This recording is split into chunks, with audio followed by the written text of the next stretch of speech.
আমাদের কাছে কালকে সাভার আমাদের সাভার এলাকারই আপনার হচ্ছে কাঠগড়া থেকে এক ভাই আমার কাছ থেকে একটা বোট কিনছে। তো ওনার কাছ থেকে উনি আমার এই বোটটা দিয়ে গেছে। তো এই বোটটার হচ্ছিল নো পাওয়ার প্রবলেম ছিল, এটা কোনো পাওয়ার আসতো না। উনি নতুন বোটই কিনছে। এটা নতুন বোট কেনার পর থেকে একের পর এক ওনার সমস্যা। উনি আমাদের সাভার সিটি সেন্টার নিউ মার্কেটের নিচতলা দেখাইছে কয়েকবার, 2-3বার নাকি রিপেয়ার করে দিছে, আবার একই সমস্যা।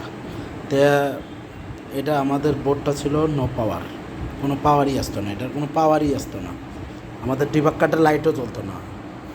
তা এই বোটটা আমরা কাল থেকে অনেকখানি খাটার পরে আমাদের এই যে দেখেন, আমি একাই ভিডিও করে তো ফুল ভিডিও দেওয়া সম্ভব হয় না। আমার কাজ করি এই যে আরটিসি ক্রিস্টাল এটা চেঞ্জ করছি। আবার ভিআরএম সেকশন শর্ট ছিল, মূলত প্রবলেম ছিল ভিআরএম সেকশন শর্ট। ভিআরএম সেকশনের মোসফেট খারাপ ছিল না, আমাদের যে পিডাব্লিউআইসি, এই পিডাব্লিউআইসিটার প্রবলেম ছিল, আমরা ওটা সমাধান করছি। এটা হচ্ছে মডেলটা হচ্ছে মাদারবোর্ডের হলে এইচ 310 মাদারবোর্ড। এই যে দেখেন H310, এটার মধ্যে 9 জেন, 8 জেন, 6 জেন, 7 জেন সব চলে, এটার মধ্যে সব প্রসেসরই চলে।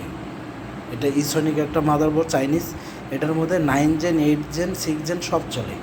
এই যে আমাদের বোর্ডটা চলতেছে, বোর্ডটা আমরা চালাইতেছি, আমরা 100% রিপেয়ার করছি। বোর্ডটা খাটছি, অনেকক্ষণ লাগছে।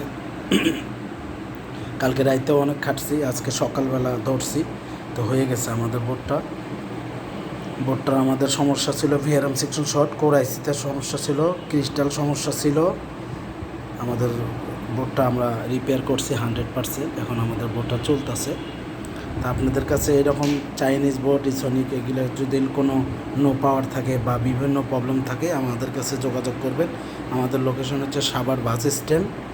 আমাদের এখানে আমার ডিসক্রিপশনে নাম্বার থাকবে, আপনারা যোগাযোগ করবেন। আমি একটা এসএসডি লাগে চালাচ্ছি। আমাদের বোর্ডটা 100% রিপেয়ার হয়ে গেছে। আমাদের বোর্ডটা আর কোনো প্রবলেম নাই। এটার এমবিএমই স্লটও আছে। এটা বোর্ডটা আবার মডেলটা দেখেই H310C।